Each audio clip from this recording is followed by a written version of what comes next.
when they parted the Red Sea, the purpose of the Red Sea parting was God had a promise to them.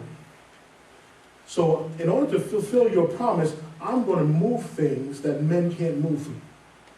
So all of a sudden the Red Sea parted, and the children are walking on the promise of God on dry land. They're walking on the promises. What happened when the enemy tried to come through?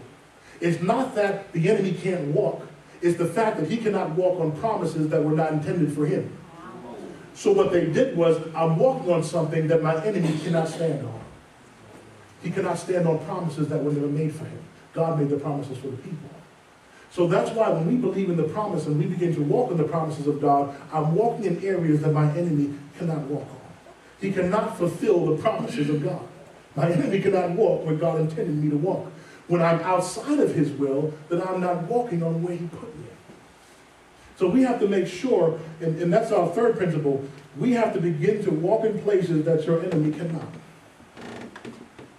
We have to be able to walk in places my enemy cannot. The enemy cannot walk over that land. They cannot walk over that. That's the promise of God, bringing the people into the will of God. He can't walk there.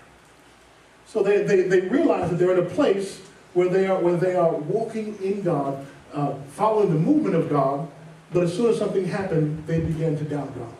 When you begin to move in whatever God gave you, and I always tell people, it's not big. People say, well, I have a dream, I have a vision, it's too big, I don't know how to do it. I always tell them, do you have a pen and a piece of paper? If you have that, then you have enough. Start writing it down.